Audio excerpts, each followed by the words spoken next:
चरणारविन्दम्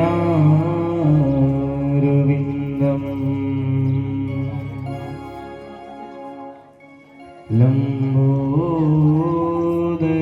परमसुन्दरमेकदन्तं पीताम्बरं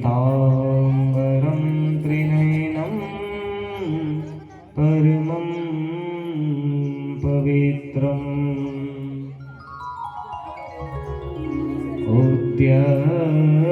दिवाकरनिभो ज्वलकान्तिकान्तं विघ्नेश्वरं सकलविघ्नहरं नमामि। बंसी विभूषितकरा नवनीरदावा पीताम्बराधरुणबिम्बफलाधरोष्टा पूर्णेन्दुसुन्दरमुखा दरविन्द्रनेत्रा कृष्णात् परं किमपि त्वमहं न जाने। सच्चिदानन्दरूपाय विश्वोत्पत्त्यादिहेतवे तापत्रयविनाशाय श्रीकृष्णाय वयं नमः। यं प्रव्रजन्तमनुपेतमपेतकृत्यम् द्वैपायनो विरहकातरया जुहावा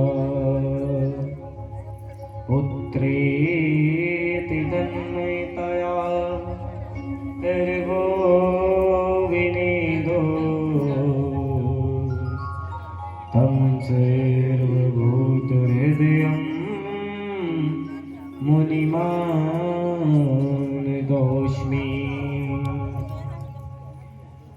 कान्तिः श्रिताम्रससनिन्दितसारदेन्दु यत्रैकयो विलसितासिति साङ्गशोभा वृन्दावनेऽपि कृतया मुनिगाङ्गसङ्गम् राधा मुकुन्दयुगलं तमहं नमामि।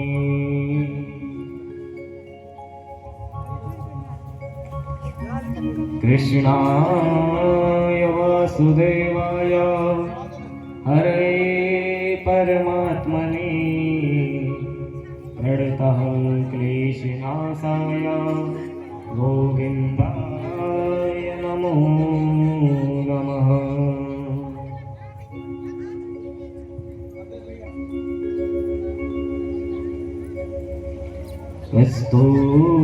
कस्तूरितिलकं ललाटपटले वक्षस्थले कौस्तुभं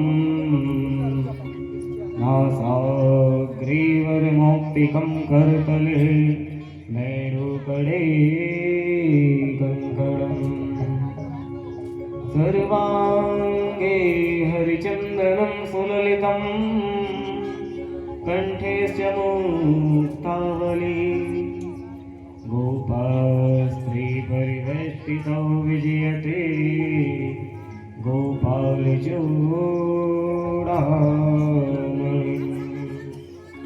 हस्ते स्वस्तरुणी कराग्रविलक कल्पप्रसूनाप्लुतं वस्तु प्रस्तुतो वेणुनादरहरि निर्वाण निर्व्याकुलम् शस्त्रस्त्रस्तनिबन्धविद्धविलसो गोपीसहस्राव्रतं हस्तन्यस्तनितापवर्गमखिलं दारं किशोराकृते।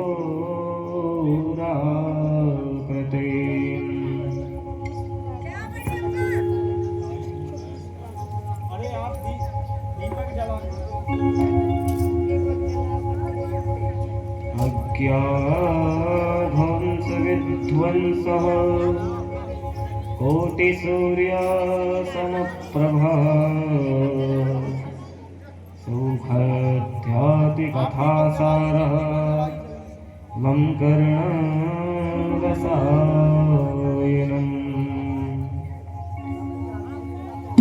चलिए सभी श्रद्धालु भक्त अपने यथास्थान पर खड़े हो जाएंगे और बड़े भाव के साथ भागवत जी के आरती में सम्मिलित होंगे। ओम चंद्रमामनिशो जाता चक्षुः सूर्यो अजायता श्रोत्राद्वायुश्च प्राणश्च मुखार्दग्निरजायतः। ओम कर्पूरगौरं करुणावतारं संसारसारं भुजगेन्द्रद्वारं हृदयारविन्दे भवं भवानी सेवं नमामि। दारुमाला पुलिकाले कार्य कपाले माला चित्ते मरायो दिगंबराय दिगंबराय नमः शिवाय च नमः शिवाय। त्वमेव माता च पिता त्वमेव त्वमेव बन्धुः सखा त्वमेव त्वमेव वेदान्तविदं त्वमेव त्वमेव सर्वं मम देवदेव। गुरुर्ब्रह्मा गुरुर्विष्णु गुरुर्देवो महेश्वरा गुरुर्साक्षात् परं ब्रह्म तस्मै श्री गुरुवे नमः। तस्मै श्री गुरुवे नमः। आरतिज्ञं समर्पयामि जलेन शीतलीकरणं पुष्पे देवादिवन्दनम् आरोग्यान्ते आत्मदेवादिवन्दनम्। नानासुगन्धिपुष्पाणि यथा कालोद्भवानि च पुष्पाञ्जलिर्मया दत्त ग्रहण परमेश्वर। मन्त्रपुष्पाञ्जलि समर्पयामि। बोलिए वाके हरिलाल की श्रीमद्भागवत महापुराण की सुखदेव जी महाराज की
आइए सभी भक्त लोग पुनः अपने आसन पर विराजमान हो जाएं।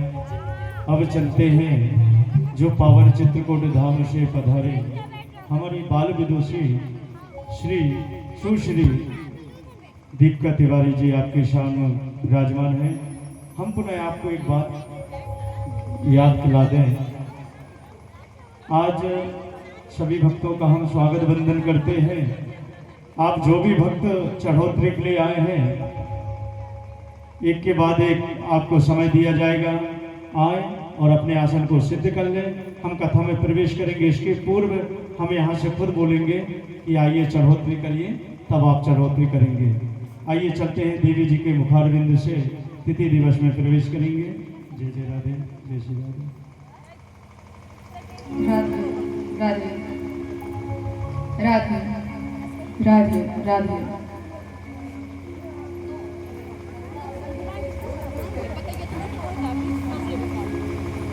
राधे बोलिए वाक्य बिहारी लाल की जय हो। श्रीमद् भागवत महापुराण की जय हो। शंकर भगवान की हनुमान जी महाराज की गुरुदेव भगवान की समस्त देवी देवताओं की।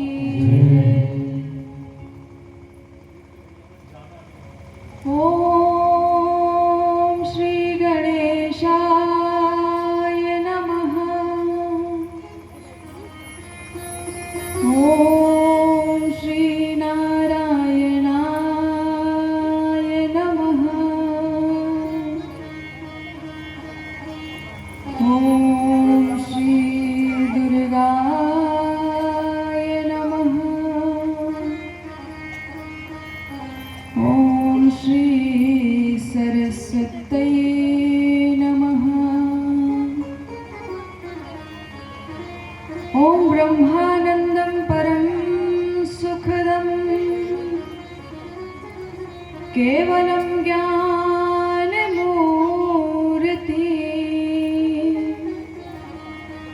द्वन्द्वातीतं गगन सदृशं तत्त्वमस्यादिकलक्ष्यम् एकं नित्यं विमलमचलं सर्वधी साक्षीभूतं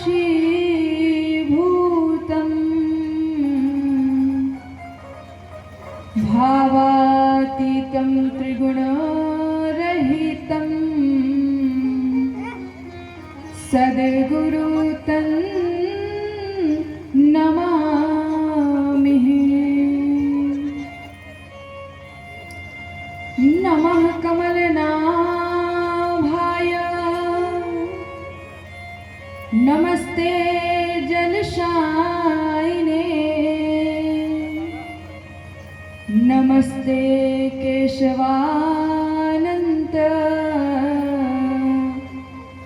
वासुदेव नमोस्तुते।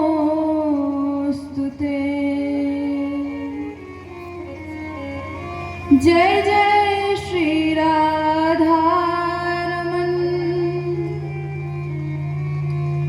जय जय नवल किशोर। जय गोपी चितचोर प्रभु। जय जय माखन चोर। जय जय माखन चोर। बोलिए बाके बिहारी लाल की जय हो। श्रीमद् भागवत महापुराण की जय हो। शंकर भगवान की जय। हनुमान जी महाराज की जय। दुर्गा मैया की जय। गुरुदेव भगवान की जय। समस्त देवी देवताओं की जय। प्रेम से बोलो जय जय श्री राधे।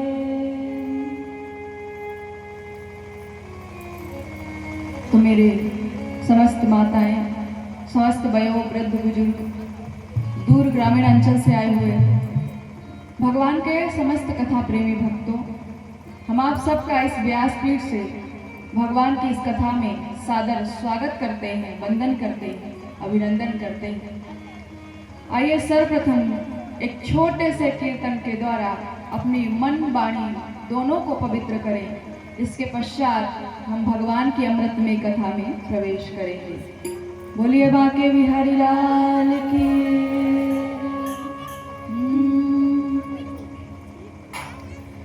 राधे राधे राधे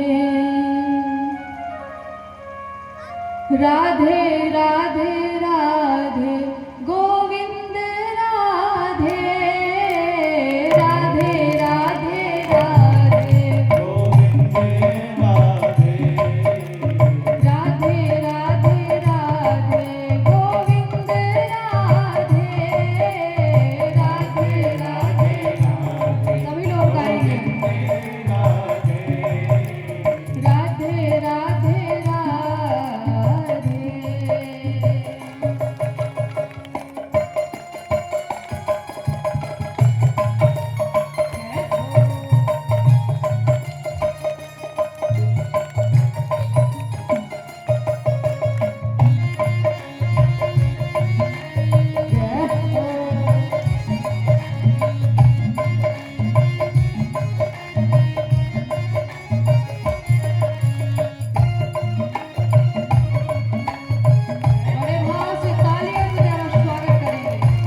गोपाल राधे गोविंद राधे गोपाल राधे सभी गाएं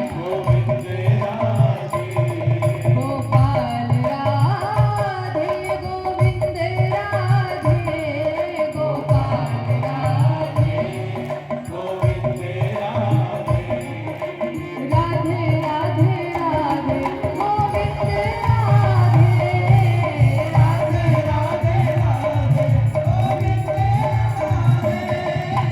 राधे राधे राधे गोपाल राधे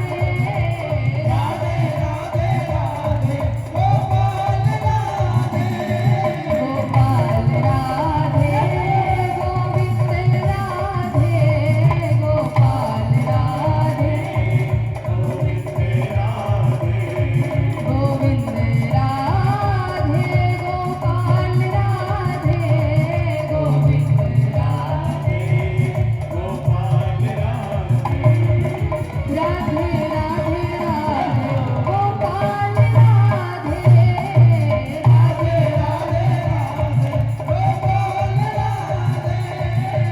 राधे राधे राधे गोविंद राधे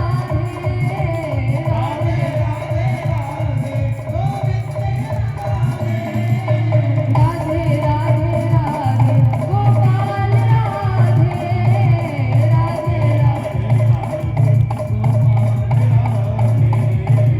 राधे राधे राधे गोविंद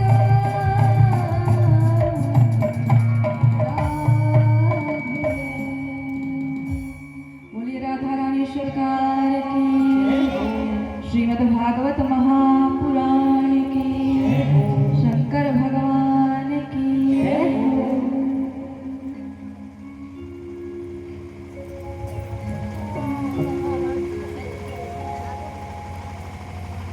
तो आइए हम सभी मिलकर के भगवान की कथा में प्रवेश करते हैं।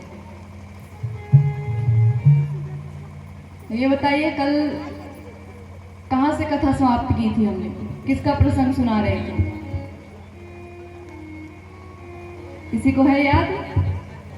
क्यों माता? अभी हमारे पास एक बात आई, एक मैया बोल रही थी कि थोड़ी और हिंदी भाषा में, सरल भाषा में कथा समझाएं, हमें समझ में नहीं आ रहा है। तो हमने कहा इससे ज्यादा हिंदी तो अपने जीवन में हमने नहीं बोली होगी। अब जहां बालक को बच्चा कह रहे हो, इससे ज्यादा और क्या कह दे? मोड़ा बोल दे? आपके इधर क्या बोलते बालकों को? बाई बोलते हैं बालिका को, और बालक को अच्छा भैया बोलते हैं, भैयो। देखिए सबकी अलग अलग भाषाएं होती हैं। अब ये तो आपका प्रेम हमें खींच करके लाया है, नहीं तो बहुत कम ही हम, मतलब हमें आपकी भाषा आती नहीं, आप गाली भी दे लो तो हम हंसते रह जाएंगे। हम जिनके घर पे रहते हो मैया बात करती है तो हमें समझ में नहीं आता क्या बोल रही है। जब हमारे जैसे बोलती है तब समझ में आ जाता है। हमारी खड़ी भाषा है, हम तो आपकी भाषा नहीं समझ पा रहे, हम अपनी भाषा कहाँ से समझाएंगे। लेकिन हाँ कुछ हद तक समझ में आ रही है, तो जो समझ में आए उसे ले लो, जो नहीं समझ में आ रही है उसे बाद के लिए छोड़ दो, है कि नहीं? तो महाराज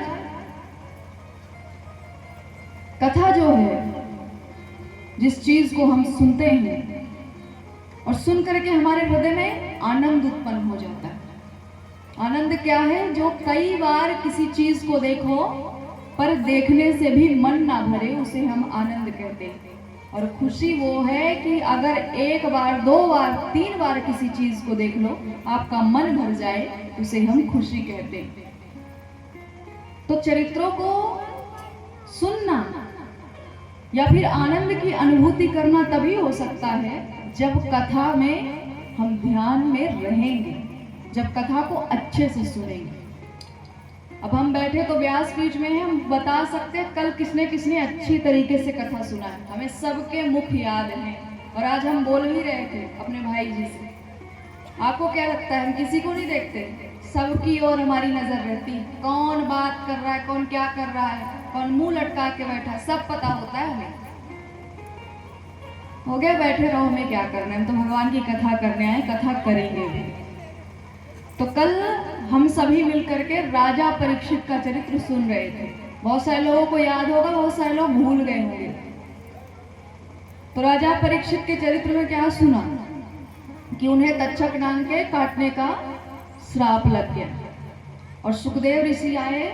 उन्होंने कहा आप भगवान के रूप का ध्यान कीजिए। तो सुखदेव ऋषि ने जब ये सब कहा, राजा परीक्षित ने कहा कि ध्यान तो ठीक है महाराज, लेकिन हमारा जिससे कल्याण होना है उस उपाय को तो बताइए।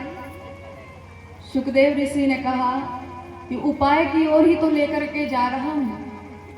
तुम्हारा अगर कोई अच्छा कर सकता है, कोई कल्याण कर सकता है, तो वह है श्रीमद् भागवत महापुराण की कथा। और वही कथा तुम्हें इस अपार भवसागर से पार कर सकती है, क्योंकि तुम्हारे पास सिर्फ 7 दिन का समय है और यह भागवत कथा भी 7 दिन की ही होती है। इसलिए हे राजन, तुम श्रीमद् भागवत महापुराण की कथा को सुनो। उसे सुनते ही तुम्हारे अंदर जो मृत्यु का भय है ना, कि मर जाओगे, पता नहीं है शरीर कैसे छूटेगा, नाम डस देगा, क्या हो जाएगा, सब हट जाएगा, कुछ भी नहीं रहेगा।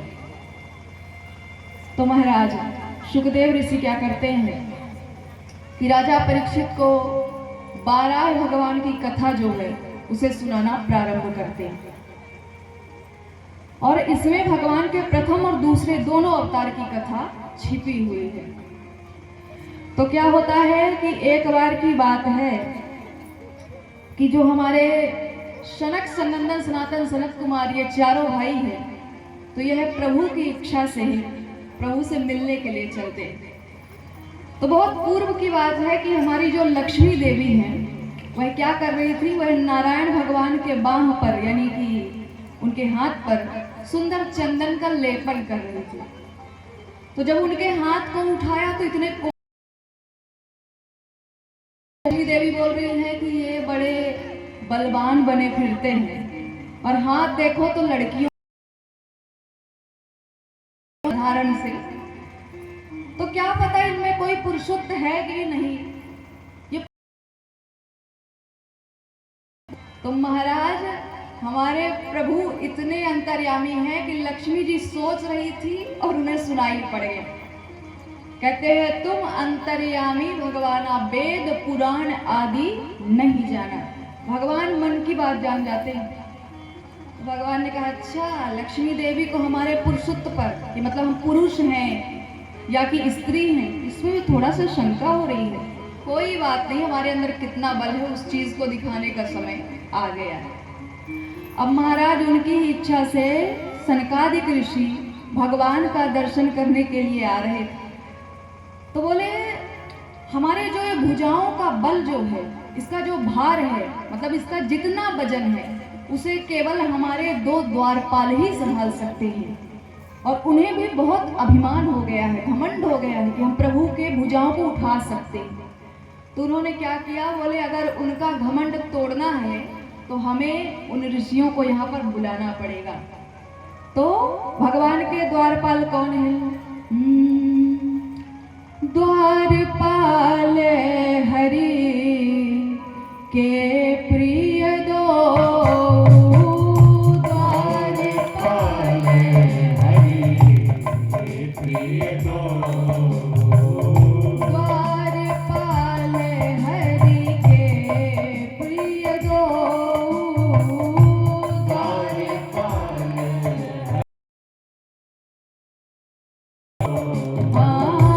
जय और विजय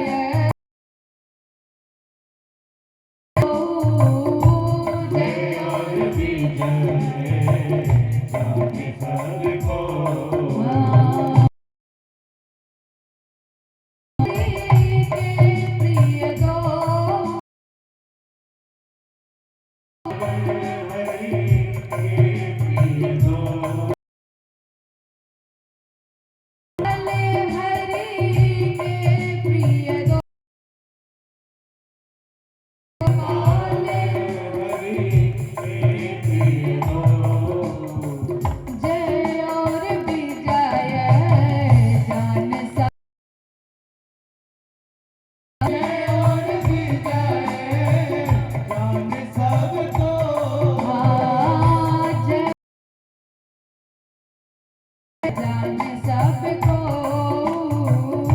जय और विजय।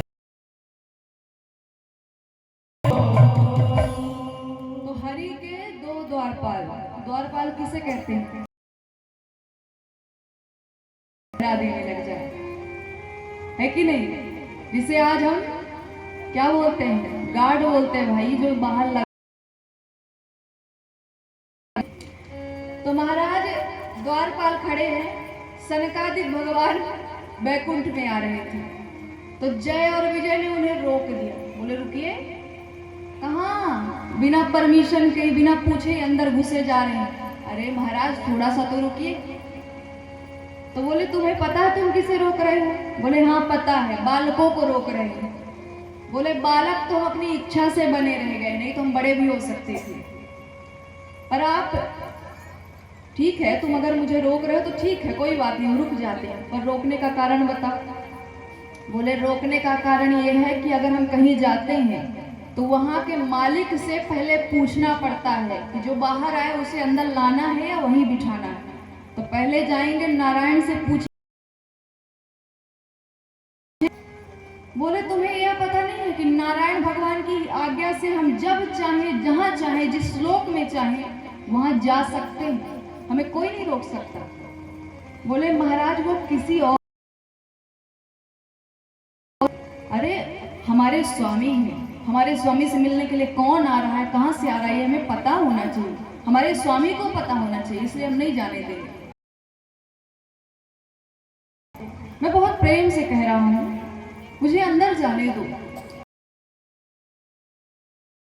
पहले हम नारायण भगवान से पूछ के आते हैं। अब महाराज दोनों में बहसबाजी छिड़ गई, गुस्से में आ गए।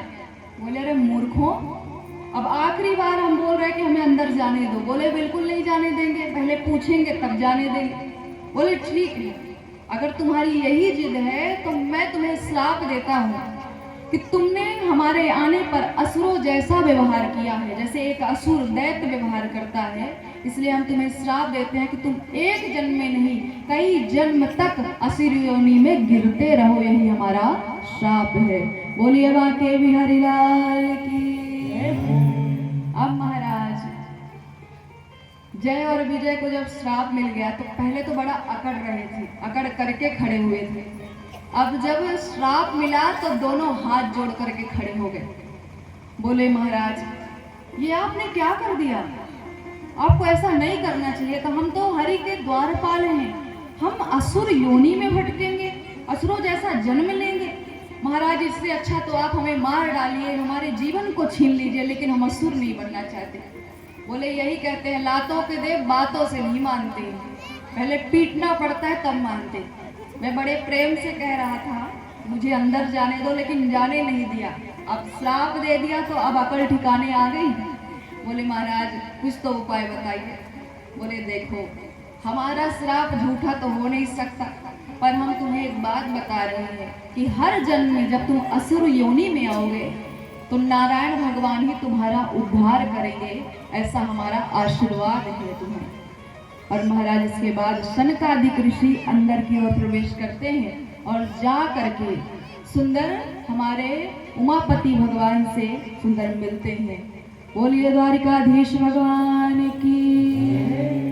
हरासी मिले उठी रामायण के ता, हरासी मिले उठी रामायण के, हाँ हरासी मिले उठी रामायण के ता, हरासी मिले उठी रामायण के, हाँ बैठे आसन ऋषि ने समेता, बैठे आसन ऋषि ने समेता, हाँ बैठे आसन ऋषि ने समेता, बैठे आसन ऋषि ने समेता।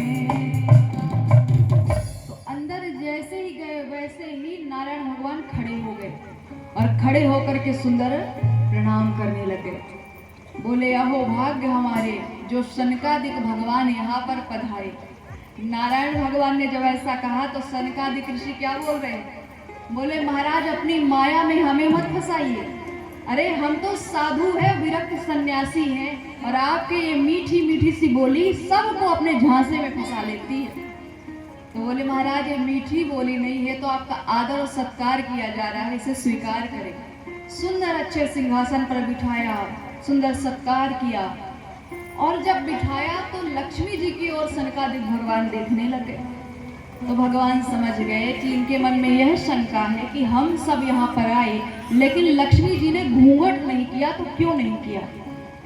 तो मेरी माताओं एक बात बता देते हैं कि नारी को घूंघट या पर्दा केवल अधर्म से करना चाहिए, किसी मनुष्य से नहीं। और आपके इधर अच्छी प्रथा है, चाहे जेठ हो, ससुर जी हो, कोई भी हो, कोई घूंघट नहीं तानता। हमारे इधर तो लंबा लंबा सा घूंघट रखते हैं, तो ये अच्छी प्रथा है। अब अधर्म कैसा कि जहाँ लड़ाई झगड़े हो रहे हैं, आपस में कोई लड़ रहा हो, वहां से आप घूंघट करके निकल जाइए, और जहाँ अच्छी चीजें हो रही हो वहां आपको घूंघट करने की जरूरत नहीं है। नारायण भगवान ने जब ऐसा कहा तो सनकादिकों ने एक दूसरे को कहा, बोले देखो कैसी मीठी मीठी बातें कर रहे हैं। नारायण भगवान ने कहा कि महाराज एक बात और बता दे, जैसे कोई कभी ब्राह्मण भोजन करवाता है, यज्ञ करवाता है, तो यज्ञ करवाया, ब्राह्मण भोजन करवाया, और अगर दक्षिणा नहीं दी तो उसका भी फल उस व्यक्ति को नहीं मिलता है। बोले अच्छा? बोले हाँ। अब महाराज आपस में ऐसी बातें चल ही रही थी, तो नारायण भगवान ने कहा कि हे महाराज बताइए और क्या सेवा करें? बोले सेवा करने की जरूरत नहीं है महाराज, बस आपके दर्शन बहुत दिनों से नहीं हुए थे, तो हमने सोचा चलो आज करके आते हैं, इसीलिए आए हैं। और बेकार में आपके द्वारपालों को हमने श्राप दे दिया है, तो उसका भी दुख हो रहा है, पर कोई बात नहीं, आपके दर्शन हो गए, अब हम चलते हैं।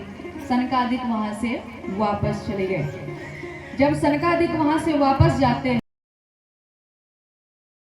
अपनी माया रची है। दिति एवं अदिति, दिति से दैत्यों की उत्पत्ति होती है, अदिति से देवताओं की उत्पत्ति होती है। अब ये दोनों एक ही पिता की संतान, लेकिन आपस में इतना लड़ते रहते हैं, ऐसा लग रहा है कि भाई भाई नहीं बल्कि दुश्मन है, एक दूसरे को मार ही डालेंगे। तो महाराज अदिति के पास तो बहुत सारे शक्तिशाली पुत्र हैं, क्योंकि वह देवता हैं, लेकिन दिति मैया एक बार कश्यप जी से जिद करती हैं। बोले महाराज आपके दूसरे बालक हमारे पुत्रों को मार करके पाताल लोक में खदेड़ देते हैं, इसलिए आप हमें ऐसा आशीर्वाद दीजिए कि हमें एक ऐसा पुत्र प्राप्त हो जो त्रैलोक में राज्य करे, तीनों लोगों का राजा बन जाए। महाराज कश्यप जी ने कहा कि दीदी अभी ये सब जो तुम हमसे मांग रही हो हम अभी नहीं दे सकते हैं, क्योंकि ये सब करने का समय अभी हो ही नहीं सकता। महाराज किसी को भी दिन में मैथुन क्रिया या संबंध नहीं बनाना चाहिए, अगर ऐसा कोई करता है तो उससे अधर्मी बालक ही पैदा होते हैं। कश्यप ऋषि ने बहुत समझाया, लेकिन हमारी दिति मैया नहीं मानी। राखी नारी यद्यपि उर्माही, राखी नारी यद्यपि उर्माही, हाँ राखी नारी यद्यपि उर्माही, राखी नारी यद्यपि उर्माही, हाँ जुगति शास्त्र नपति वश नाही, जुगति शास्त्र नपति वश नाही, हाँ जुगति शास्त्र नपति वश नाही, जुगति शास्त्र नपति वश नाही। बाबा गोस्वामी जी क्या कह रहे हैं? नारियों को सदैव हद में रहना चाहिए, सीमा में रहना चाहिए। नारी को इतना सर पे मत चढ़ाओ कि आगे चल के आपके सर पे चढ़ के तांडव मचा दे। देवियों को हमेशा हृदय में स्थान दो, लेकिन सर पे बिल्कुल भी नहीं। और कई सारे ऐसे पिताजी लोग होंगे जो अपनी पत्नी की बात बहुत सुनते होंगे। तो पत्नी की बात माननी भी चाहिए, फायदा आपका ही है। अब देखो, रावण जो है उसकी तो छोड़ दो, हमारे महाराज दशरथ उन्होंने अपनी पत्नी की बात मानी, राम को भले वनवास जाना पड़ा। अब आपका कल्याण छुपा इसलिए बात कह रहे हैं। राम जी ने अपनी पत्नी की बात मानी, हिरण को पकड़ने के लिए चले गए, चाहे भले ही सीता का हरण हो गया हो, तो महाराज उन्होंने बात मानी। रावण को देख लो, अपनी पत्नी की बात नहीं मानी तो आज जिंदगी भर उसे जलाया जा रहा है, मारा जा रहा है, गाली दी जा रही है। इसलिए सारे पिताजी लोगों को अपनी पत्नियों की बात सुननी चाहिए, नहीं रावण जैसा हाल होगा महाराज। बोलिए बाके बिहारी लाल की।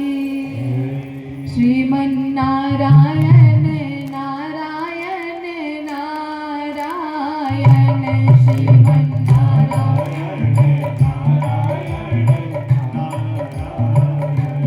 श्रीमन नारायण नारायण नारायण, श्रीमन नारायण। सभी गाएंगे।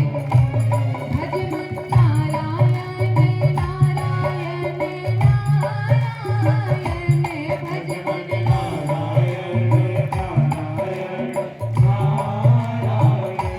लक्ष्मी नारायण नारायण नारायण, लक्ष्मी श्रीमन नारायण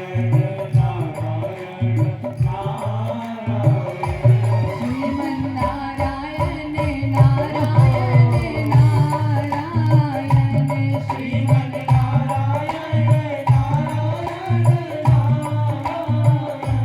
भजमन नारायण नारायण नारायण, भजमन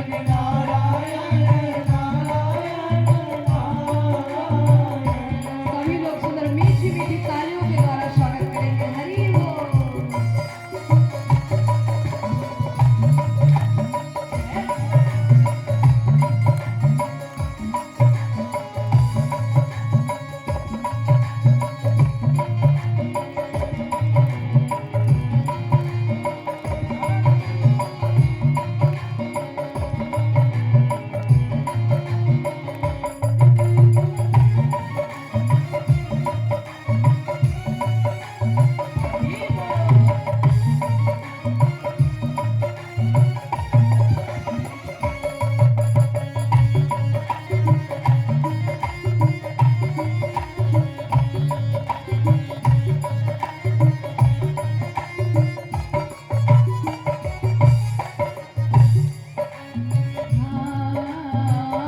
जो नारायण नाम लेत है, जो नारायण नाम लेत है, जो नारायण नाम लेत है, जो नारायण नाम लेत है, पाप होते सब नारायण,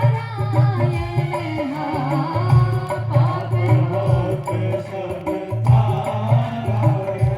श्रीमन नारायण नारायण नारायण, श्रीमन नारायण नारायण नारायण, भजमन नारायण नारायण नारायण, भजमन नारायण नारायण नारायण, लक्ष्मी नारायण नारायण नारायण, लक्ष्मी नारायण भजमन नारायण नारायण नारायण, भजमन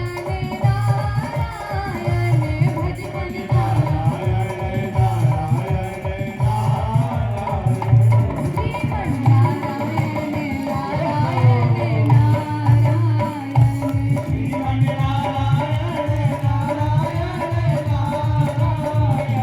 भजमन नारायण नारायण।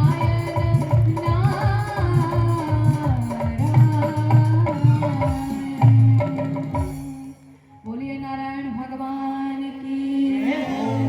बोले बाके बिहारी लाल की। श्रीमद् भागवत महापुराण की। भगवान का नाम इतना शक्तिशाली है कि भगवान स्वयं अपने नाम का बखान नहीं कर सकते, नहीं कह सकते कि हमारे नाम से क्या होने वाला है। राम न सकई नाम गुण गाई। तो इसीलिए बीच बीच में जो है हम संकीर्तन करा देते हैं। ना जाने कितने बार आपने नारायण नारायण बोल लिया होगा गायने पर ही, ऐसे गा गा के ही। वैसे तो बोलोगे नहीं, बोलोगे समय कहाँ मिलता है देवी जी, भोजन बनाना पड़ता है, बच्चों को देखना पड़ता है। पिताजी लोग बोलेंगे हमें बाहर जाना पड़ता है काम करने के लिए।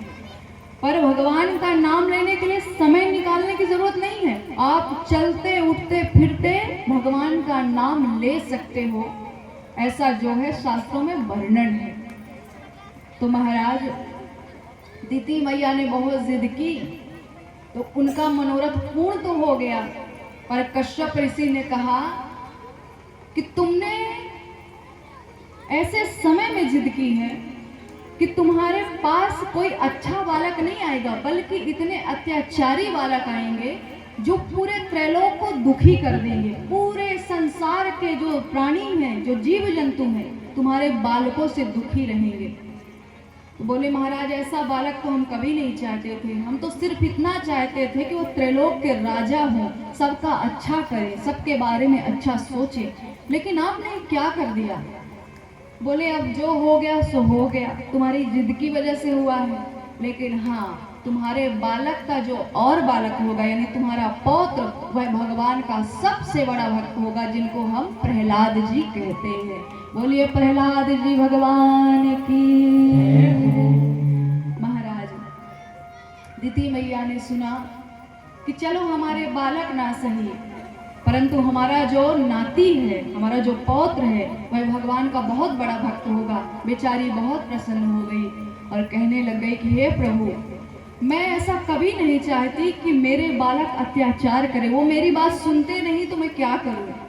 क्योंकि कभी कभी बालक ऐसे हो जाते हैं महाराज कि जिन माता पिता ने उन्हें पैदा किया है, जिन्होंने उन्हें बनाया है, जिस माता ने अपने अंदर से अपने बालक को उत्पन्न किया है, पैदा किया है, वही बालक अपने माता पिता की बात नहीं सुनते, बात नहीं मानते। कोई भी बात बोल दो तो बोलते आप क्या जानो, आप थोड़ी पढ़े लिखे हो। अरे वो पढ़े लिखे नहीं होते तो आपको इतना बड़ा नहीं कर पाते। भले ही पढ़े नहीं है लेकिन अनुभव तो है ना सबके पास। तो महाराज बहुत सारे बालक ऐसे निकल जाते हैं, लेकिन बहुत सारे बालक श्रवण कुमार की तरह होते हैं। आप जो कहोगे, जैसा कहोगे, वह आपकी बात को सुन लेते हैं। तो कहने लग गई कि भगवान, हम तो आपके द्वार के भिखारी हैं, आपसे ही सारी उम्मीदें रखते हैं, आपसे ही कुछ मांगते हैं। हे प्रभु, हमारे ऊपर ऐसी अपनी कृपा बनाए रखिएगा, और अगर हमारे बालकों को मारने की बारी आई तो हे भगवान नारायण, आप ही हमारे बालकों को आकर के मारेंगे, उनका उद्धार करेंगे, ऐसी हमारी प्रार्थना है। अब महाराज कुछ समय पश्चात दीति मैया ने गर्भ धारण कर लिया। गर्भ में एक नहीं बल्कि 2 बालक आ गए। और महाराज जैसे ही 2 बालक गर्भ में आए तो यज्ञ कुंड की जो अग्नि है अपने आप ही बुझ गई। सारे जो ब्राह्मण हैं, गौ है, वह अपने आप ही भयभीत होने लगे। देवताओं का जो तेज होता है, जो प्रकाश होता है, अपने आप ही सब गायब होने लग गया। तो महाराज देवता जाकर के ब्रह्मा जी से पूछते हैं, क्योंकि ब्रह्मा जी भूत वर्तमान भविष्य को जानने वाले हैं। उन्होंने कहा ब्रह्मदेव, हमारा तेज क्षीण क्यों हो रहा है? हमारे अंदर इतना प्रकाश था, आज कुछ भी नहीं है। सारे ब्राह्मण जो यज्ञ कर रहे थे, यज्ञ कुंड की अग्नि जो आग होती अपने आप ही बुझ गई। गौ यानी कि जो पृथ्वी है वह भी भयभीत है, सारे ब्राह्मण भयभीत हैं। इसका क्या कारण हो सकता है? बोले अरे देवताओं, तुम्हें पता नहीं है, भगवान के 2 द्वारपाल जय और विजय दीति मैया के गर्भ में आए हैं और वह भयंकर दैत्य के रूप में जन्म लेने वाले हैं, इसलिए ऐसा सब कुछ हो रहा है। महाराज दोनों जो द्वारपाल हैं वह 1 वर्ष नहीं, 9 माह तक नहीं, बल्कि पूरे 100 वर्ष तक दीति मैया के गर्भ में रहे और इसके बाद गर्भ से उत्पन्न हो गए। बोलिए बांके बिहारी लाल की। और महाराज जैसे ही वह उत्पन्न हुए तो होता क्या है, उनके उत्पन्न होते ही पूरे संसार में हाहाकार मच गया, मानो पता नहीं कितने बड़े बड़े दैत्य जो हैं आकर के बैठ गए हों। महाराज ब्रह्मा जी ने एक का नाम हिरणाक्ष रख दिया, दूसरे का नाम हिरण्यकश्यप रख दिया। हिरणाक्ष और हिरण्यकश्यप नाम के दो भाई। हिरण्यकश्यप इतना महान, इतना शक्तिशाली था कि उससे युद्ध करने का सामर्थ्य, शक्ति भगवान के अलावा किसी में भी नहीं थी। त्रैलोक में कोई ऐसा नहीं बना जो हिरणाक्ष से युद्ध कर सके। और महाराज जब उसे यह पता चला तो उसने पता है क्या किया, अपनी गदा उठाई और उठा करके जो हमारी पृथ्वी मैया है ना, उन्हें पकड़ करके ला करके पाताल में रख लिया, जल के नीचे डाल दिया। अब महाराज भगवान जी को तो लीला करनी थी, क्योंकि भगवान की ही रची हुई सारी चीजें हैं। विधि हरि शंभु नचावन हारा, और तुम्ही को जानन हारा। सोई जानहि जहि देहु जनाई, जानत तुम्ही हो जाई। भगवान को वही जान सकता है, वही समझ सकता है जिसे भगवान जना दे। तो महाराज हमारे नारायण भगवान ने ब्रह्मा जी से कहा, बोले जा करके सृष्टि की रचना कीजिए, बहुत समय हो गया है। ब्रह्मा जी ने कहा, महाराज सृष्टि की रचना किसमें करें, कुछ होना भी तो चाहिए। पृथ्वी मैया पाताल लोक में पड़ी हुई है, मैं वहां जा नहीं सकता। पता चला कि मुझे सहित और मेरे सारी चीजों को हिरणाक्ष ने नष्ट कर दिया। महाराज मेरे अंदर सामर्थ्य नहीं है। नारायण भगवान ने कहा, आप चिंता मत करिए, मैं जाऊंगा, मैं पृथ्वी को लेकर के आऊंगा। तो महाराज यही सोचते सोचते ब्रह्मा जी को छींक आई।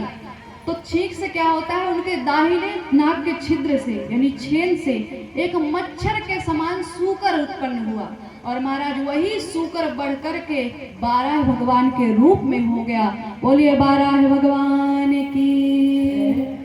इत्याय भी ध्यायितो नासा विवराट सहसानधा,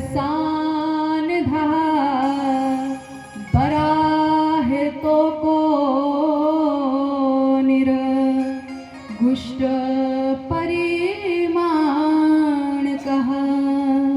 बोलिए बांके बिहारी लाल की जय हो। और महाराज आज पृथ्वी से लेकर के और जैसे आकाश तक कोई बढ़ जाए, इतने लंबे से इतने लंबे चौड़े हमारे 12 भगवान उत्पन्न होकर के खड़े हो गए। उन्होंने ब्रह्मा को कहा, ब्राह्मण चिंता मत कर, मैं अभी पृथ्वी लेकर के आता हूँ। और महाराज सुंदर सीना तान के हमारे प्रभु जी गदा हाथ में लेकर के और पाताल लोक की ओर चल दिए। जब वह पाताल लोक की ओर चले तो जाते जाते क्या हुआ, पाताल लोक में तो वह पहुंच गए। इधर हिरणाक्ष जो है अपने से युद्ध करने वाला ढूंढ रहा था, कोई तो मुझसे लड़ाई करो, कोई तो आकर के मुझसे भिड़ जाओ। और महाराज ढूंढता ढूंढता वह कुछ दूर पर पहुंचा तो नारद जी का आगमन होता है। नारद जी ऐसे हैं महाराज कि इधर की बात उधर करने में बड़े आगे रहते हैं। आपने अगर कुछ नारद जी को बताया है ना, तो पहले जा करके वह दैत्यों से बता करके आ जाएंगे, तुम्हारे बारे में ये प्लानिंग चल रही है, ऐसा करने वाले हैं। तो महाराज नारद जी आए। नारद जी ने कहा, ओ असुर कहाँ घूम रहा है? बोले अपने से युद्ध करने वाला ढूंढ रहा हूँ, कोई मिल ही नहीं रहा। अरे ऐसे बल का फायदा ही क्या जब कोई लड़ता ही नहीं मुझसे। बोले युद्ध करना है ना? बोले हाँ हमें लड़ाई करनी है, अब तो बहुत जोर से लड़ाई करनी है। बोले ऐसा करो, जा करके पाताल लोक में देखो। पता नहीं कौन ऐसे सूकर टाइप का था, तो वो जा करके पाताल में पहुंच गया। बोले ठीक है। अब महाराज हिरणाक्ष ने अपनी गदा उठाई, उठा करके वह भी पाताल में पहुंच गया। प्रभु ने पृथ्वी को दांतों में उठाया ही था, इतने में हिरणाक्ष आ गया। हिरणाक्ष ने कहा, अरे ओ चोर, मुझसे बिना पूछे मेरे लोक में आकर के तू पृथ्वी को चुरा करके ले जा रहा है। ऐसा कर, पृथ्वी को बगल में रख दे, पहले मुझसे युद्ध कर, फिर पता चलेगा। युद्ध में जो जीतेगा पृथ्वी उसी की धरोहर है, वही पृथ्वी को ले जाएगा। अब महाराज दोनों के बीच में ऐसी बातें हुई। भगवान नारायण ने कहा कि देखो, दुर्वचन जो बोलता है ना, जो बहुत बुरा बुरा बोलता है, उसकी आयु क्षीण हो जाती है, इसलिए ऐसे वचन कभी मत बोला करो। बोले तू मुझे ज्ञान मत दे, पहले मुझसे युद्ध कर अगर सामर्थ्य है तो। भगवान ने कहा मुझे बता रहा है।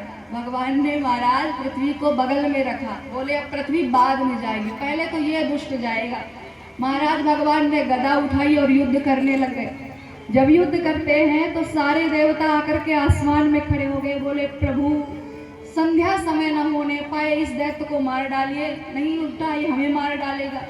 अब महाराज दोनों में युद्ध छिड़ गया। कभी हिरणाक्ष जो है प्रभु के ऊपर गदा का प्रयोग करता, कभी प्रभु गदा से मारते। ऐसे करते करते संध्या होने ही वाली थी तो भगवान ने क्या किया, एक जोर की मुष्टिका हिरणाक्ष के ऊपर मारी तो हिरणाक्ष वहीं पर धराशायी हो गया, उसके प्राण पखेरु उड़ गए। बोलिए बाके बिहारी लाल की। सावेरी सूरत पे मोहन दिल दीवाना हो गया, सावेरी सूरत पे मोहन दिल दीवाना हो गया, सावेरी सूरत पे मोहन दिल दीवाना हो गया, सावली सूरत पे मोहन दिल दीवाना हो गया, दिल दीवाना हो गया, मेरा दिल दीवाना हो गया, दिल दीवाना हो गया, मेरा दिल दीवाना हो गया। सावेरी सूरत पे मोहन दिल दीवाना हो गया, सावली सूरत पे मोहन दिल दीवाना हो गया। अच्छा ये बताइए कौन कौन प्रभु का दीवाना है? हाथ ऊपर करना जरा। कौन कौन प्रभु से प्रेम करता है? सभी करते हैं ना? सुंदर ऊपर हाथ करके तालियों के द्वारा स्वागत करें। हरि बोल।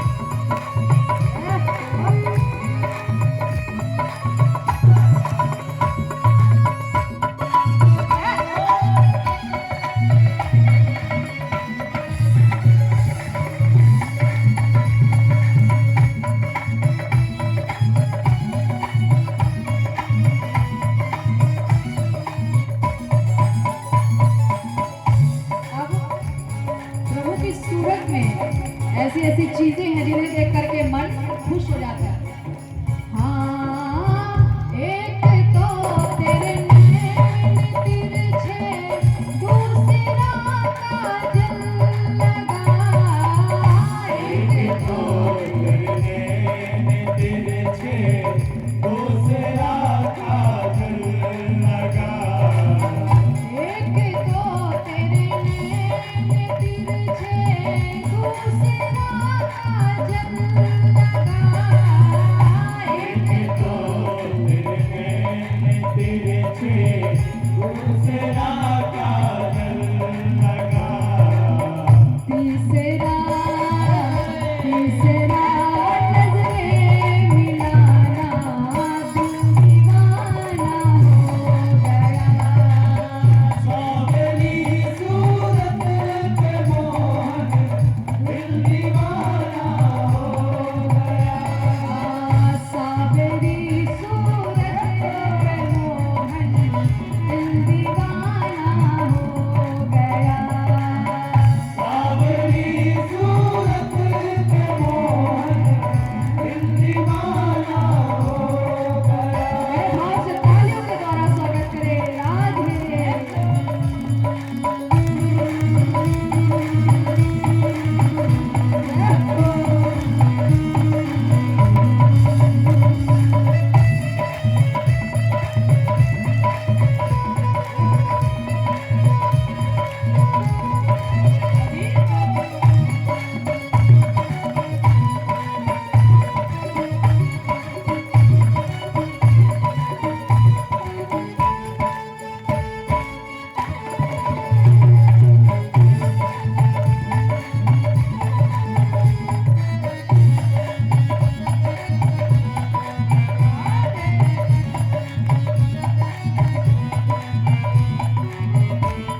दूसरी नाली लगी।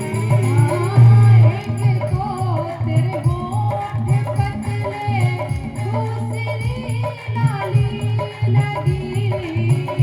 एक तो तेरे होठ पतले दूसरी नाली लगी।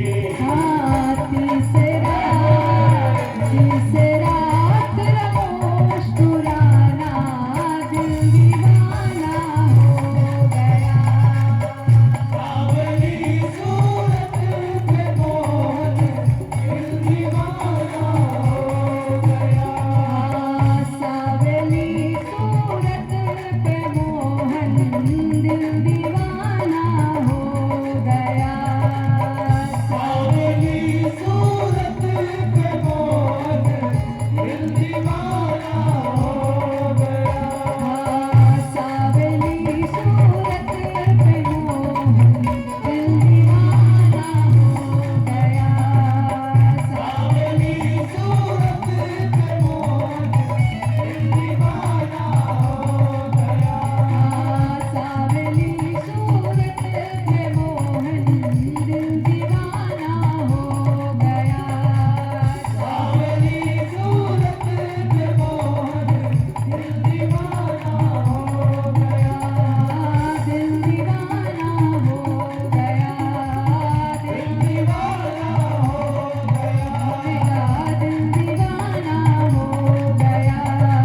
दिल दीवाना हो गया। दिल दीवाना।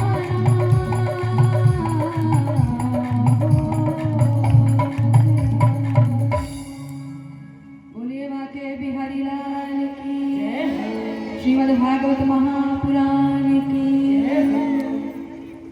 सावली सूरत पे मोहन दिल दीवाना हो गया।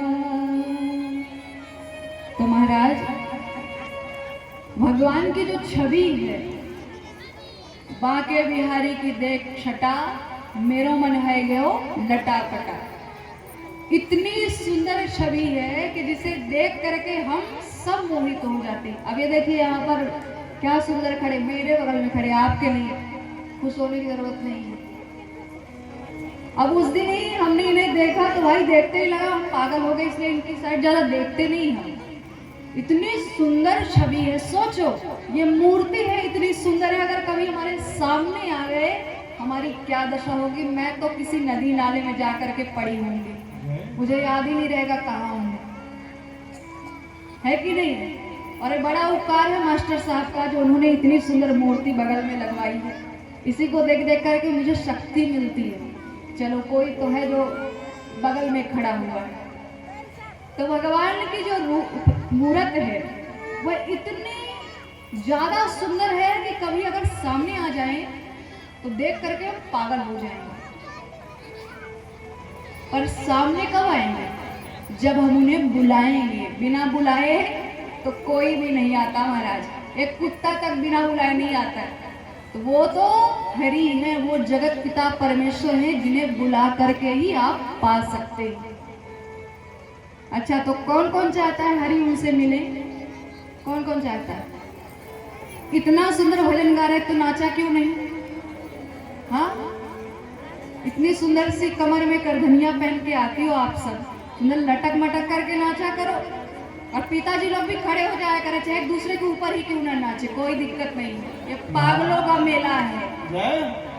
भगवान की कृष्ण की भक्ति वही कर सकता है जो पागल होगा, बिल्कुल ही। ये ना सोचे आगे कौन है, पीछे कौन है, दाएं कौन है, बाएं कौन है। अच्छा एक बात बताए, जब कोई व्यक्ति चोरी करता है तो वह आगे देख लेता है, पीछे भी देख लेता है, दाएं बाएं सब जगह देख लेता है, लेकिन ऊपर देखना भूल जाता है। अब क्या सोचता है कि वाह ऊपर हो ही कौन सकता है, छत तो है, ऊपर कौन देख रहा होगा। पर महाराज वहीं से हमारे भगवान देखते हैं, भले किसी ने ना देखा हो पर भगवान तो हर चीज को देखते हैं। तो आप कितना नाच रहे, कितने खुश हैं, कितनी कथा समझ में आ रही है, ये हमें नहीं पता चलेगा, पर ईश्वर को सब पता है। और कहते हैं जैसी करनी होती है वैसा हमें फल भी मिलता है। तो महाराज हिरणाक्ष का सुंदर वध हो जाता है। प्रजा पति पति सृष्टा प्रजा सर्गे प्रजापति किमार भक्त में ब्राह्मणो व्यक्त मार्ग कोविद। बोलिए भाग्य में हरिलाल की जय हो। अब प्रभु ने क्या किया है, हिरणाक्ष का वध कर दिया, पृथ्वी मैया को उठा करके ले करके आ गए हैं और उन्हें जल के ऊपर सदैव के लिए रख दिया है, स्थापित कर दिया है। अब महाराज ध्यान देना, हम लोग इस पृथ्वी में कैसे आए, तो प्रभु की कृपा से 24 तत्व पहले उत्पन्न होते हैं, इसके बाद एक यक्ष नामक राक्षस उत्पन्न हो जाता है। अब महाराज यक्ष नामक राक्षस है, 24 तत्व है, केवल पृथ्वी है, ब्रह्मा जी है, खाने पीने के लिए कुछ भी नहीं है क्योंकि अभी सृष्टि का निर्माण चल रहा है। अब महाराज यक्ष नामक जो राक्षस उत्पन्न हुआ तो ब्रह्मा जी सृष्टि की रचना कर रहे थे। अब कोई भी जीव जंतु है जब वो इस पृथ्वी में आएंगे उन्हें कुछ खाने के लिए तो चाहिए कि नहीं। अब आप ही सोचो, आपको एक दिन 2 दिन कोई खाना ना दे, भोजन ना दे तो आपकी क्या दशा हो जाएगी। तो महाराज यक्ष जो है वह अपने ही बनाए हुए ब्रह्मा जी को खाने के लिए चल दिया। अब जब वह ब्रह्मा जी को खाने के लिए जाता है तो होता क्या है, ब्रह्मा जी को बहुत क्रोध आ गया और क्रोध में भर करके ब्रह्मा जी ने जैसे ही उसे देखा तो एक और राक्षस यानी जिसका नाम था रक्ष वह भी उत्पन्न हो गया। ब्रह्मा जी ने कहा एक राक्षस कम था जो 2-2 आकर के मेरे सर के ऊपर खड़े हो गए। महाराज ब्रह्मा जी ने भगवान से निवेदन किया कि प्रभु इनसे हमें बचाइए, पता चला सृष्टि के निर्माण के पहले हमें ही खा ले। अब महाराज ब्रह्मा जी ने सृष्टि निर्माण करना फिर शुरू किया तो बताया गया है कि ब्रह्मा जी के दाहिने अंग से महाराज मनु, बाएं अंग से शत्रुपा नामक इस पृथ्वी की पहली स्त्री है, शत्रुपा पहली नारी है, पहली औरत है जो इस पृथ्वी में आई। पहले पुरुष कौन, मनु महाराज। दोनों जब उत्पन्न हुए तो ब्रह्मा जी ने दोनों का आपस में विवाह करवा दिया। अब सोचो, संसार का पहला विवाह है जो स्त्री और पुरुष एक साथ में जुड़ रहे हैं और उन्हीं से प्रथा चली आ रही है कि हम सब का विवाह आज तक हो रहा है। महाराज कभी कभी तो ऐसा लगता है कि विवाह है भी क्या, माताएं विवाह कर लेती है तो बच्चे और घर में रह जाती हैं, पिताजी लोग कमाने में लगे रहते हैं।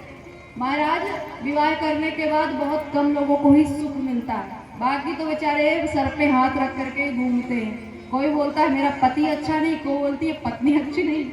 तो महाराज ये संसार है, ये संसार सागर है। सागर का अर्थ क्या होता है, समुद्र। और महाराज इतने बड़े समुद्र में आप किसको देखें, कोई सुखी नहीं है, सब दुखी हैं, सबका अपना अपना कष्ट है, दुख है।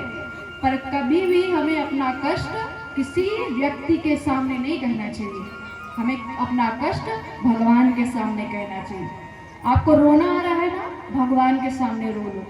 दूसरों के सामने रोगे तो वह आपका मजाक बनाएंगे, आपके मुंह पर तो बोलेंगे अरे भगवान ने क्या दशा की है, और जैसे ही आप जाएंगे वो आपके ऊपर हंसने लग जाएंगे। महाराज तो अगर कभी ऐसा हो रहा है कि बहुत काम बिगड़ रहा है, माधव के सामने बैठ जाओ और बैठ करके जो कहना चाहो कह दो, वह सुन लेते हैं। महाराज जब वह सुनते हैं तो संसार को सुनाने की आवश्यकता नहीं होती है।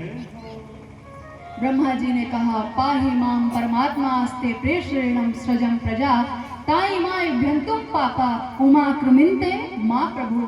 हे प्रभु, हे हरि नारायण, हे माधव, मुझसे गलती हो गई, सृष्टि की रचना करते करते मुझे क्रोध आ गया। हे माधव हमारी मदद कीजिए, हे माधव प्रकट होकर के हमें दर्शन दीजिए। आपके दर्शन से ही सारे काम सिद्ध हो जाते हैं, सब बिगड़ी बन जाती है, इसलिए हे भगवान नारायण हमारे सामने प्रकट हो जाइए। महाराज ब्रह्मा जी ने ऐसे ही निवेदन किया है और हमारे भगवान नारायण चतुर्भुज स्वरूप में सुंदर शंख, चक्र, गदा और पद्म धारण करके वहां पर उपस्थित हो गए हैं, प्रकट हो गए हैं। ब्रह्मा जी ने कहा महाराज हमसे जो भी भूल हुई उसके लिए क्षमा चाहते हैं, पर अब आप हमारा साथ दीजिए, ताकि हम सृष्टि की रचना कर सके, पृथ्वी को और आगे बढ़ा सके और जीव जंतुओं को उत्पन्न कर सके। तो महाराज भगवान की ही कृपा से ब्रह्मा जी का शरीर शुद्ध हो गया और उसी शुद्ध शरीर से 10 मानस पुत्रों का उद्भव होता है, वह सब उत्पन्न होते हैं। और महाराज वह सारे के सारे पुत्र भगवान की तपस्या करने के लिए चले जाते हैं। और इधर शत्रुपा और महाराज मनु भी 10,000 वर्ष तक जाकर के भगवान की तपस्या करते हैं। अब सोचिए, कोई कह दे कि आप एक दिन भगवान को मना लो, एक दिन तपस्या कर लो, तो आप कहोगे है इतना समय थोड़ी है, 1 सेकंड का समय नहीं रहता हमारे पास, अरे हमें बहुत सारा काम करना होता है। और 10,000 वर्ष, अरे आप 1 वर्ष गुजार लो वो बहुत बड़ी बात है, 10,000 वर्ष सोचने में बहुत बड़ा सा लगता है महाराज, कोई ऐसे नहीं कर सकता। पर महाराज मनु ने जब तक तपस्या की जब तक प्रभु ने उन्हें दर्शन नहीं दिया, और जैसे ही प्रभु उनकी तपस्या से खुश हो गए, प्रसन्न हो गए, तो हमारे भगवान नारायण वहीं पर उत्पन्न हो जाते हैं। और जैसे उत्पन्न हुए, महाराज मनु ने अपने नेत्रों को आज खोला है और सामने क्या देखते हैं कि सुंदर श्याम वर्ण स्वरूप। कोई श्याम वर्ण जानता है? श्याम रंग कभी किसी ने देखा है? देखा है क्या कभी किसी ने? अरे भाई ये सामने देख लो, जिसे नहीं पता तो मुंडी तो हिला सकते हो, मत बोलो, मुंह से नहीं बोला जा रहा तो। अब देखो उधर कई माताएं सो करके लटक रही हैं, क्या बात है।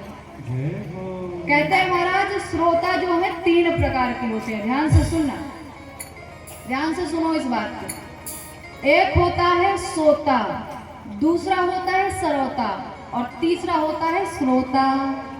अब इनमें भेद भी बता देते हैं। सोता कौन है? जो अपने घर से यह मन बना के चला कि जाएंगे सुंदर भगवान की कथा को सुनेंगे, और हाँ बीच में किसी से बात नहीं करेंगे ना तो सोएंगे। और महाराज घर से आया और कथा सुनते सुनते सो करके लटक गया, उसको कहते हैं सोता। अब दूसरा आता है सरौता। तो सरौता वह है महाराज जो मन बनाया कि जा करके भगवान की कथा सुनेंगे, कोई ऐसी वैसी हरकत नहीं करेंगे। तो महाराज कथा पंडाल पर आया और आ करके अगर किसी माता की कोई सहेली मिल गई तो जैसे सरौता नहीं ऐसे कट कट करके सुपारी काटता है, वैसे माताएं पट पट बात करने लग गई, उसे कहते हैं सरौता। अब आता है श्रोता। श्रोता कौन है? जैसे हम कथा बोल रहे हैं ना, सुंदर ध्यान पूर्वक कथा सुने, उसे कहते हैं श्रोता। तो न श्रोता बनिए न सरौता बनिए, बनना है तो श्रोता बनिए, जिससे आपका कल्याण है। और अगर सोता बना तो प्रभु भी सोते सोते इसे हाथ दिखा देंगे, जाओ जो भी मिल रहा है उसने ही खुश रहो, अब आगे देने की इच्छा नहीं। क्या प्रभु ये नहीं कर सकते? पर महाराज पुत्र कुपुत्र हो सकता है, लेकिन माता पिता अपने बच्चों का बुरा कभी नहीं चाहते हैं। भगवान उत्पन्न हुए और महाराज मनु ने उनका दर्शन किया, सुंदर प्रणाम किया, बोले प्रभु आज बहुत बड़ी कृपा करी है जो आपने हमें दर्शन दिया है। तो भगवान नारायण ने कहा कि आपने हमारी 1 नहीं 2 नहीं बल्कि 10,000 वर्षों तक तपस्या की है, इसलिए आप हमसे कुछ वरदान मांगिए, हम आपको सर्वस्व देने के लिए तैयार हैं।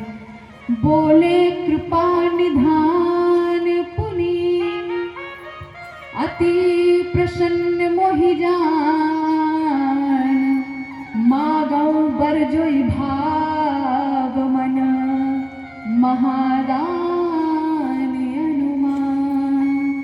बोलिए बाके बिहारी लाल की। श्री कृष्ण गोविंद हरे मुरारे, हे नाथ नारायण वासुदेव। कृष्ण गोविंद हरे मुरारे, हे नाथ नारायण वासुदेव। श्री कृष्ण गोविंद हरे मुरारे, हे नाथ नारायण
तो महाराज आज महाराज मनु से भगवान बहुत खुश है, बहुत प्रसन्न है और उन्होंने कहा कि आपका जो भी भाव हो वह आप हमसे मांगिए।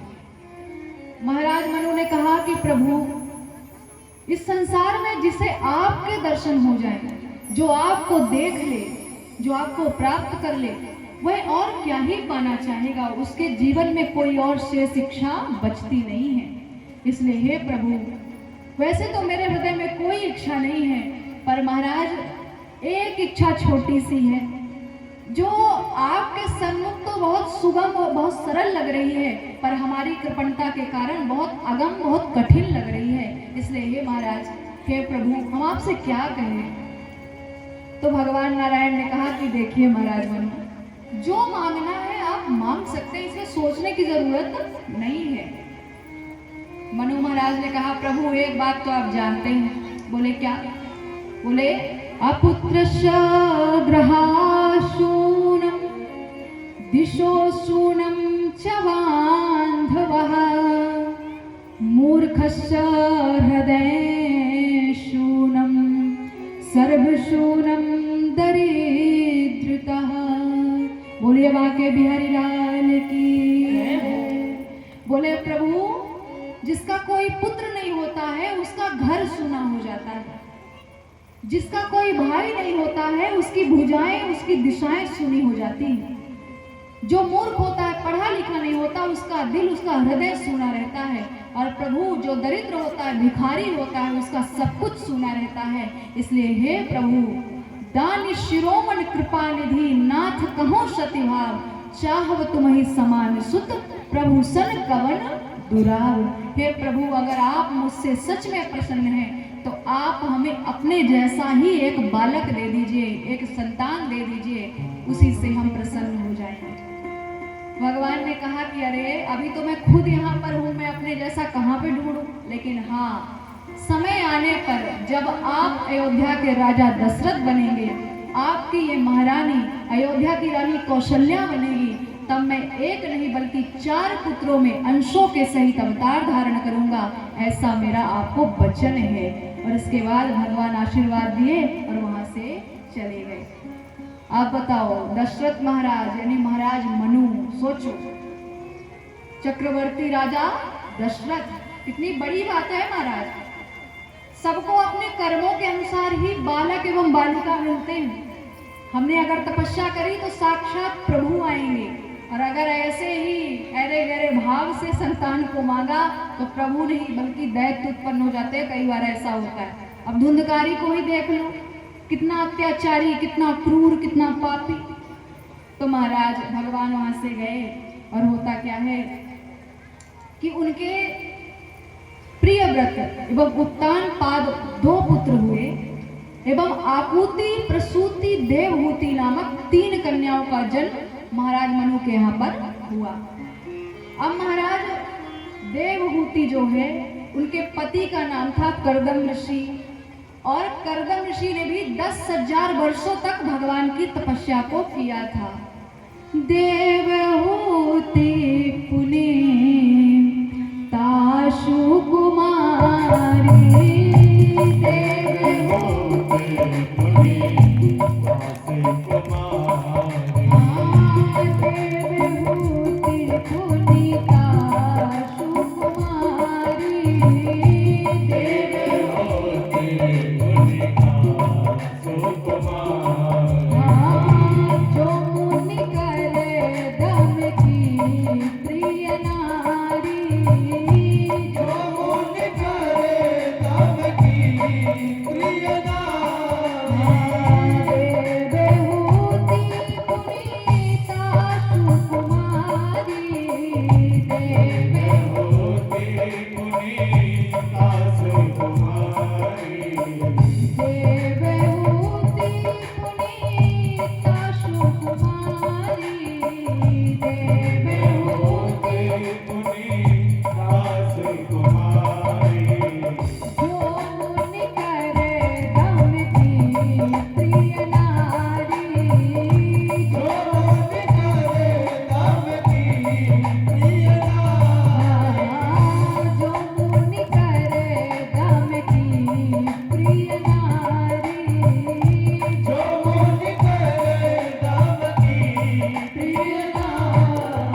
10,000 वर्षों तक भगवान की तपस्या को किया। भगवान बहुत खुश हो गए और खुश होकर के उनके सामने आ गए। अच्छा, ये हिंदी समझ में आ रही है सबको जो मैं भाषा बोल रही हूँ? अब बहुत सरल बोल रही हूँ, अब मत कहना कि समझ में नहीं आ रही। अब इससे ज्यादा हिंदी और क्या ही बोल सकती हूँ, इतने सारे व्याकरण शब्द को छोड़ दिया, हिंदी में आ गई बिल्कुल ही। तो कर्दम ऋषि के सामने जब भगवान आए तो उन्होंने कहा, कर्दम अपनी आंखों को खोलो, मुझसे वरदान मांगो। कर्दम ऋषि ने भगवान को प्रणाम किया, बोले प्रभु आप ये क्या बात कर रहे हैं? अरे इस संसार में जिसे आपके दर्शन हो जाए शेष और वह व्यक्ति क्या मांगेगा प्रभु? हमें और कुछ नहीं मांगना है, बस आपके दर्शन हो गए यही हमारे लिए काफी है, अब हमें कुछ नहीं मांगना। तो भगवान ने कहा कि देखो, तुम्हारे हृदय में एक इच्छा तो अवश्य थी, उसे छुपाने की जरूरत नहीं है, मांग लो, जो मांगना है मांग लो। तो महाराज कर्दम ऋषि ने कहा कि हम भी सृष्टि निर्माण में ब्रह्मा जी का हाथ बटाना चाहते हैं, इसलिए हे महाराज हमें इतना सामर्थ्य दीजिए कि हम भी सृष्टि रचना कर सके। बोले वह ब्रह्मा का काम है, वह तुम मत करो, हाँ लेकिन मेरी एक आज्ञा मानो। बोले क्या? बोले आज के तीसरे दिन महाराज मनु अपनी पुत्री यानी अपनी बेटी के सहित तुम्हारे पास आएंगे, तो तुम उनकी बेटी को स्वीकार कर लेना, मतलब विवाह कर लेना, मेरी ऐसी आज्ञा है। और इसके बाद तुम क्या करना, उनके साथ गृहस्थ जीवन मतलब घर गृहस्थी बसाना। और जब तुम घर गृहस्थी बसाओगे तो मैं तुम्हें एक वचन देता हूँ कि तुम्हारे यहाँ पर पहले 9 कन्याएं होंगी, उसके बाद मैं स्वयं तुम्हारा पुत्र बन करके आऊंगा, ऐसा मेरा वचन है। बोलिए बाके बिहारी लाल की। तो महाराज कर्दम ऋषि की तपस्या को देख करके प्रभु ने ऐसी आज्ञा दिया, और उनकी तपस्या को देख करके प्रभु के एक नेत्र से एक अश्रु निकला, आंसू निकला, और वहीं पर एक आंसू निकल करके गिरा तो वह एक सरोवर के रूप में बदल गया, और उस सरोवर का नाम हुआ बिंदु सरोवर। महाराज जो सरस्वती नदी के किनारे है, तो कहते हैं अगर पापी मनुष्य वहां पर जाता है तो उसे बिंदु सरोवर के दर्शन नहीं मिलते हैं। अगर कोई किसी ने बहुत अच्छे काम किए हों, बहुत अच्छे कर्म किए हों, उसे बिंदु सरोवर के दर्शन आज भी मिलते हैं, और पापी मनुष्यों को नहीं मिलते। महाराज कर्दम ऋषि मनु महाराज की राह देखने लगे, कब आएंगे, कब उनकी पुत्री आएगी, कब हम उनकी पुत्री को देखेंगे। तो महाराज ठीक भगवान के बताए हुए अनुसार तीसरे दिन महाराज मनु उनकी महारानी शत्रुपा और उनकी पुत्री देवहूति सुंदर रथ में चढ़े और चढ़ करके कर्दम ऋषि के आश्रम पर पहुंच गए। महाराज मनु ने पहले उस आश्रम की शांति को देखा, इतनी सुंदर सी शांति जहां पर पक्षी जानवर सब एक साथ रहते और महाराज इतने प्रेम पूर्वक रहते। कहते हैं हित अनहित पशु पक्षी जाना, मानुष तन गुण ज्ञान निधाना।